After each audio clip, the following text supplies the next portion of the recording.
6.2.2 The Trait Theory of Personality Trait Theory of Personality የሰዎች ውስጣዊ ቋሚ ማንነቶች አሉ ወይም መገለጫዎች አሉ። እነዚህ ደግሞ ከሁኔታ ከጊዜ ጊዜ የማይቀያየሩ ናቸው ብሎ የሚያስብ ነው። የሰዎች ዩኒክ ወይም ደግሞ ልዩ የሆኑ ባህሪያቶች ምንድናቸው? ጥንካሬያቸውና ደካማ ጎናቸው ምንድነው የሚለውን የሚለካ ነው። የትሬት ቲዮሪ ኦፍ ፐርሰናሊቲ 3 አሰምሽኖችን ወይ ደግሞ እሳቤዎች አሉት። የመጀመሪያው ፐርሰናሊቲ ትሬት ወይም ደግሞ የሰዎች ማንነት መገለጫዎች ባህሪያቶች አይቀያየሩም፣ ከጊዜ ወደ ጊዜ የሚያይቀይሩ ናቸው። ለምሳሌ አንድ ሰው ጨዋ ከሆነ ሁሉ ጊዜ ጨዋ ሆኖ እናገኘዋለን የሚል ነው። ሌላኛው ደግሞ ፐርሰናሊቲ ከሁኔታ ጋራ የሚቀያየር አይደለም። ለምሳሌ አንድ ሰው ስራ ላይ ጎበዝ ሰራተኛ ከሆነ ፓርቲ ላይ ወይ ደግሞ ቴኒስ ላይ እንደዚሁ ጎበዝ ነው የሚል ነው። ሶስተኛው ደግሞ ፐርሰናሊቲ ወይም ደግሞ የሰው የማንነት ባህሪ መገለጫው ከሌላ ሰው ጋር አንድ አይነት አይደለም፣ ይለያያል። አንዱ የራሱ የሆነ መገለጫ ከሌላው አንፃር ይኖረዋል፣ ሌላው ደግሞ ሌላ አይነት ይኖረዋል። አንዱ ብዙ ሲኖረው ሌሎች ደግሞ ትንሽ ያላቸው አሉ። መገለጫዎቻቸው ባህሪያቸው ከአንዱ ይለያያል፣ አንድ አይነት አይደለም የሚል ነው። ትሬት ቲዮሪ ኦፍ ፐርሰናሊቲ በተለያየ የጥናት ታሪክ ውስጥ ነው ያለፈው። እዚህ ጋር ግን ፎከስ የምናደርገው 5 ፋክተር ሞዴል ወይ ደግሞ ቢግ 5 ቲዮሪ የሚባሉትን ነው። ስለዚህ እነዚህ ቢግ 5 ቲዮሪ የሚባሉት የትሬት ቲዮሪ ኦፍ ፐርሰናሊቲ ውስጥ አንድን ሰው ምን ያህል ያ ትሬት አለው ወይም ያ ባህሪ አለው የሚለውን የሚለካ ነው። እነሱም ኦሲን በመባል ወይም ደግሞ OCEN በመባል ይታወቃሉ። ይህ ደግሞ እነዚህ ቃላቶች መጀመሪያ የያዙትን ፊደል በመተካት የሚገለጽ ነው። የመጀመሪያው ስለዚህ ኦፕንነስ ነው።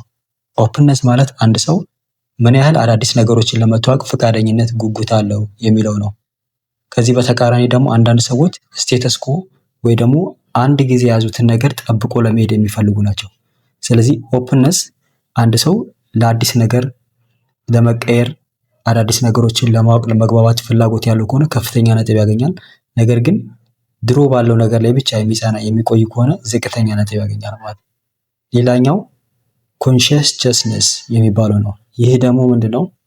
አንድ ሰው ጊዜ በማክበር እንዲሁም ደግሞ እቃን በአግባቡ በመጠበቅ ከፍተኛ ውጤት የሚያገኝ ሲሆን፣ ዝቅተኛው ደግሞ ጊዜን በአግባቡ የማያከብር፣ ለምሳሌ የተለያዩ ጥሪዎች ቢኖሩት፣ ፕሮግራሞች ቢኖሩት ዘግይቶ የሚመጣ ሰው ዝቅተኛ ነጥብ ያገኛል።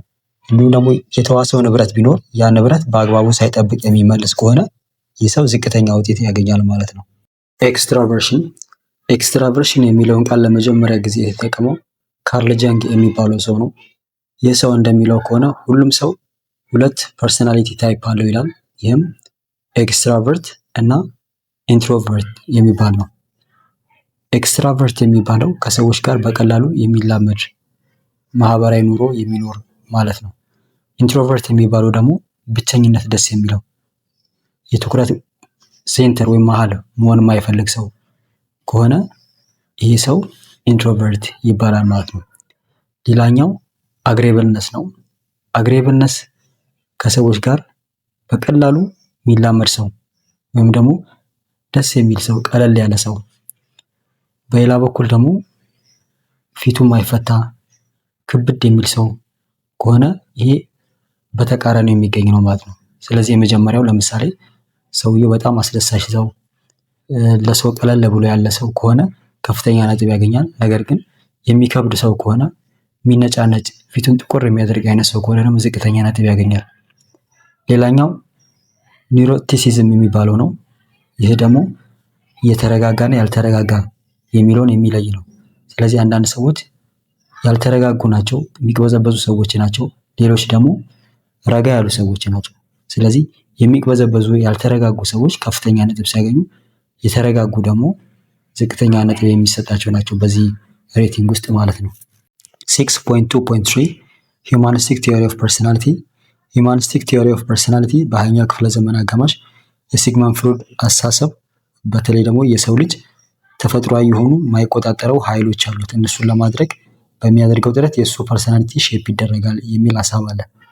ይሄ ጸለምተኛ አስተሳሰብ ነው፣ የሰው ልጅን አንደርማይን የሚያደርግ ነው። ሌላኛ ቢሄቪየራሊዝም አለ፣ የሰው ልጅ ውጫዊ የሆነ ተቆጣጣሪ አለው የሚል ነው። ከነዚህ አልፎ የመጣ ነው ሂውማኒስቲክ ቲዮሪ ኦፍ ፐርሰናሊቲ። ስለዚህ የሂውማኒስቲክ ቲዮሪ ኦፍ ፐርሰናሊቲ ፎከስ የሚያደርገው የሰው ልጅ በተፈጥሮ መልካም ነው፣ እንዲሁም ደግሞ ወደ ተሻለ ነገር ራሱን እያሻሻለ የሚሄድ ነው እንጂ እሱ የማይቆጣጠራቸው ኃይላቶች ለምሳሌ ሳይኮዳይናሚክ አፕሮች የሚባሉት የተለያዩ እሳቤዎች አሉ። እነዚህ ኃይላቶች ሰዎችን ሼፕ ያደርጉታል የሚለውን አይቀበልም ማለት ነው። ስለዚህ ሰዎች በራሳቸው ፍላጎት ራሳቸው መቀየር ይችላሉ፣ ራሳቸው ማስተካከል ይችላሉ። ይህ ደግሞ የእነሱን ፐርሰናሊቲ ዲተርማይን የሚያደርግ ነው ብሎ የሚል ነው ማለት ነው። ሁማኒስት የሚባሉት ካርል ሮጀርስ እና አብርሃም መስሎ ሳይኮሎጂ ትኩረት ሊኖረው የሚገባው ሰዎችን ዩኒክ ወይም ደግሞ የተለየ ፐርሰናሊቲ የሚሰጣቸው ምንድን ነው ወይም ደግሞ ሰዎች የተለዩ የሚያደርጋቸው ምንድን ነው የሚለውን ለምሳሌ ሰብጀክቲቭ ኢሞሽን እና ደግሞ ፍሪደም ቱ ቹዝ ዋንስ ዴስቲኒ መሆን አለበት ነው የሚለው። ሰብጀክቲቭ ኢሞሽን የምንለው አንድ ሰው የሚሰማው የተለየ ስሜት አለ ከሌላው የተለየ ማለታችን ነው። ሌላኛው ደግሞ የራሱን ዕጣ ፈንታ የመወሰን የሚል ነው። የማስሎን ቲዮሪ ከዚህ ቀደም ስላየ ነው በዚህ ክፍል የምንመለከተው የካርል ሮጀርስ ቲዮሪ ነው። ካርል ሮጀርስ ኤንድ ሰልፍ ኮንሰፕሽን። እንደ ማስሎ ሁሉ ሮጀርስ ሰዎች ውስጣዊ ችሎታቸውን ለማግኘት ሲሉ ይጥራሉ።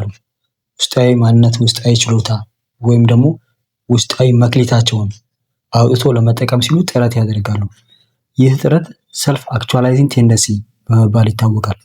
በዚህ ውስጥ ዋናው ነገር ሰልፍ ኮንሰፕሽን ነው፣ ወይም ደግሞ ስለኛ ወይም አንተ ስለ ራስህ ያለህ መረዳት ምንድን ነው የሚለው አስፈላጊ መሳሪያ ነው፣ አስፈላጊ ነገር ነው። ሰልፍ ኮንሰፕሽን የምንለው ነገር ሰልፍ ማለት ስለ አንድ ሰው ማህበረሰቡ የነገረው ምንድን ነው የሚለውን ይወክላል። ይህ ምንድን ነው? ቤተሰቡ፣ ዘመዶቹ፣ ሰራተኞች፣ አብሮት የሚሰሩት ጓደኞቹ፣ መምህራኖቹ ስለዛ ሰው ምንድን ነው የነገሩት የሚለው ነው ሰልፍ የሚለው። ሪያል ኤንድ አይዲያል ሰልፍ የሚባለውን ደግሞ ስናይ ሪያል ሰልፍ በመሬት ላይ ያለው የተረጋገጠ የሰውየው ባህሪ ነው። ለምሳሌ ጎረቤቶቹ፣ ሰዎቹ፣ ጓደኞቹ አንተ እኮ ሰነፍ ነህ ቢሉትም በትክክል ያ ሰው ጎበዝ ሰው የሚችል ሰው መሆኑ መሬት ላይ ያለው ሪያሊቲ ነው ማለት ነው። አይዲያል ሰልፍ የሚባለው ደግሞ ሰውየው ስለ ራሱ ምንድን ነው የሚያስብ ወደፊት ሊገኝ የሚፈልግበት ቦታ የሚለውን የሚወክል ነው።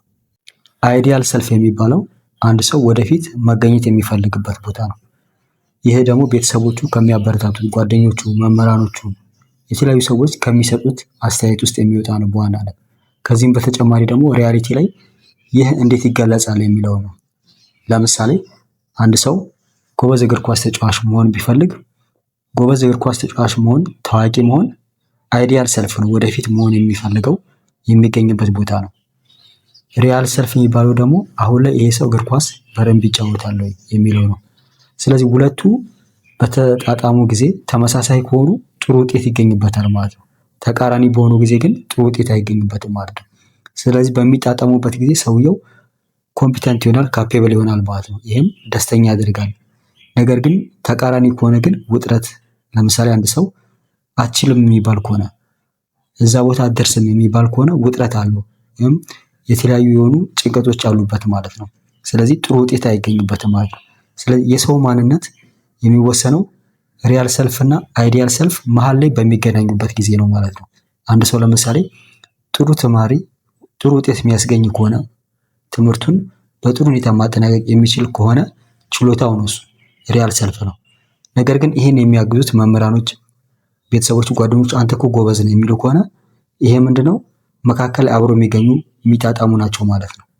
ነገር ግን በሚራራቁበት ጊዜ የዚህን የሰውየውን ፐርሰናሊቲ ይረብሻል ማለት ነው።